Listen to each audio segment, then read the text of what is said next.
President Kennedy and Governor John Connally of Texas have been cut down by assassins' bullets in downtown Dallas.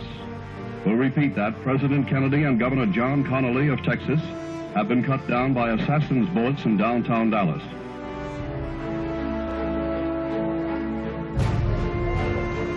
Good day from Dallas, Texas. That voice you just heard from the first NBC News bulletin to air that day 50 years ago, the voice of Don Pardo, who was interrupting daytime programming to come on the air with the news from here, Dealey Plaza, Dallas, Texas, largely untouched in the half-century since that day.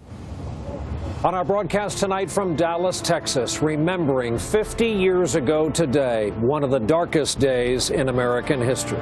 From NBC News, President Kennedy and Governor John Connally of Texas have been cut down by assassins' bullets in downtown Dallas.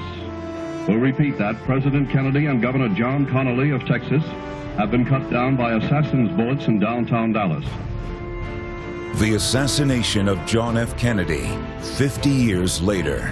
This is NBC Nightly News with Brian Williams, reporting tonight from Dallas. And good evening from Dallas, Texas. We're in Dealey Plaza, just across from the 6th floor window in the Texas School Book Depository building, where 3 shots were fired 50 years ago today that changed the course of American history. And here in the shadow of that very building, it was a perfectly awful day. 35 degrees, rain and wind, perfectly matching how dark it felt to be here today. And going back 50 years ago tonight, by this time of night, right now, Air Force One had just landed back in Washington, D.C., carrying the president's casket, his widow Jacqueline Kennedy, and the new president, Lyndon Johnson.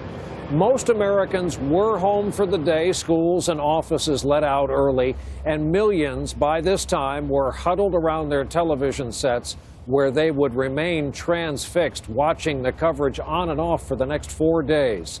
Here now is how David Brinkley started off this broadcast on this very night 50 years ago. Good evening. The essential facts are these. President Kennedy was murdered in Dallas, Texas.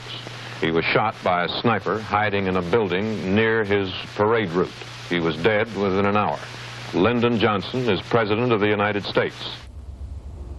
NBC News from November 22nd, 1963, just over 6 hours after the shots were fired from the building here behind us, meaning this place and this city and our country would never be the same.